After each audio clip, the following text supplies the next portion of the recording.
كلنا سينتقل إلى حفرة يقول عنها أمير المؤمنين عليه السلام: وحفرة لو زيد في فسحتها وأوسعت يدا حافرها لأضغطها الحجر والمدر ولسد فرجها التراب المتراكم. كلنا نتذكر بأننا سننتقل إلى تلك الحفرة ملفوفين ببعض قطع من القماش، إلى تلك الحفرة الضيقة، إلى ذلك القبر الذي ورد في الحديث أن للقبر كلاما في كل يوم، لكننا نحن محجوبون لا نسمعه. إن للقبر كلاما في كل يوم يقول: أنا بيت الغربة، أنا بيت الوحشة، أنا بيت الدود، أنا القبر، أنا روضة من رياض الجنة أو حفرة من حفر النار.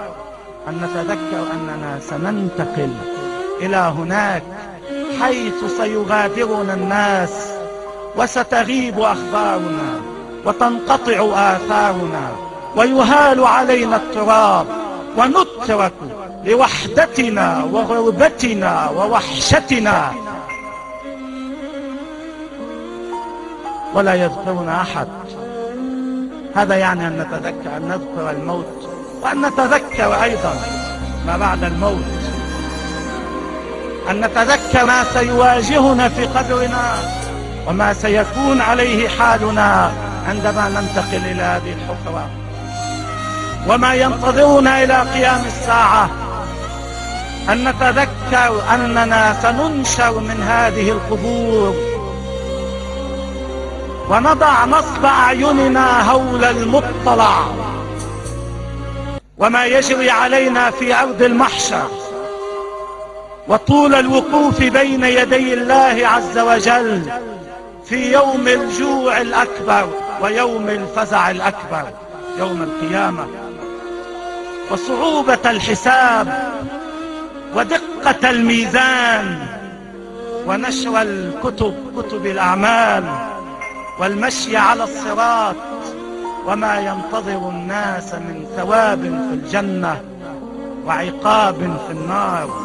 هذا يعني أن نتذكر الموت وما بعد، أن نستحضر في عقلنا وقلبنا ونفسنا بشكل دائم هذا الأمر الآتي حتما والذي لا مفر منه.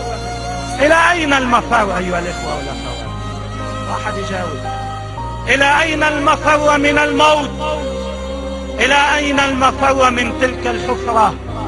إلى أين المفر من النشور والحساب بين يدي الله عز وجل؟ إلى أين الهروب من عدله وغضبه وعقابه؟ هل هناك من مكان يمكنكم أن تفروا إليه؟ هل هناك من ملك يمكن أن يجيركم من ملك الملوك؟ هل هناك من جبار يمكن أن يأويكم من جبار الجبابرة؟ هذا هو يعني أن نذكر الموت وما بعد الموت.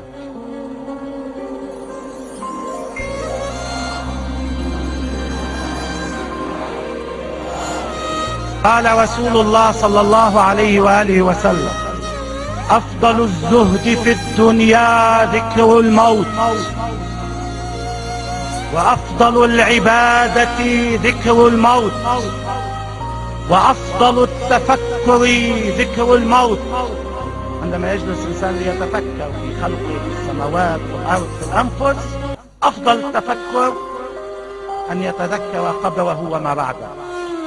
فمن أثقله ذكر الموت وجد قبره روضة من رياض الجنة.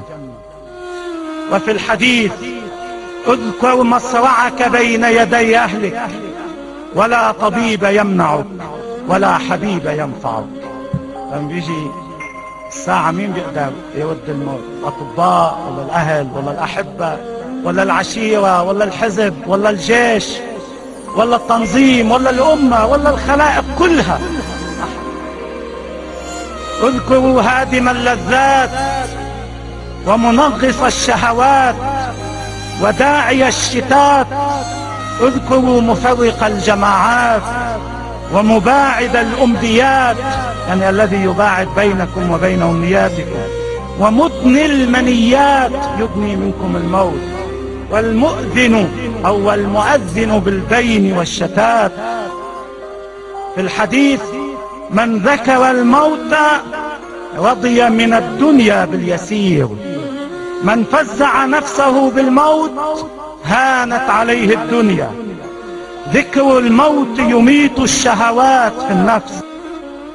أين الفراعنة؟ أين القياصرة؟ أين الأكاسرة؟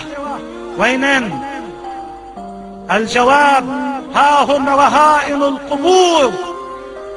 في الخلاصة، إذا أردنا أن نستخلص النتيجة سنجد أن تذكرنا للموت ولما بعد الموت له البركات التالية بالحد الأدنى: الخوف والجزع مما هو آت، السمع والطاعة لله، إحياء القلب، يهون علينا الموت، تهون علينا المصائب، تهون علينا الدنيا، يحال بيننا وبين الشهوات، نزهد في الدنيا، نصبح مستعدين للموت ومتهيئين له حتى لا نفاجأ به، تقل معاصينا، نرضى باليسير، تنتهي منا الغفلة، يقوى قلبنا بما وعد الله، يصبح طبعنا رقيقا، وتكسر أعلاق هوى أنفسنا. هذه النتائج مهمة جدا يا إخوان. نحن لو بس عملنا الواجبات من صلاة وصوم وحج وما شابه، وتركنا المعاصي وتذكرنا الموت، فإن التزامنا هذا أن نتذكر الموت في كل حال، في الليل وفي النهار، سوف تكون له آثار روحية ومعنوية ونفسية وبركات هائلة علينا، ونأمل معها أن يختم لنا بخير، وأن نزحزح عن النار، وأن نفوز بالجنة.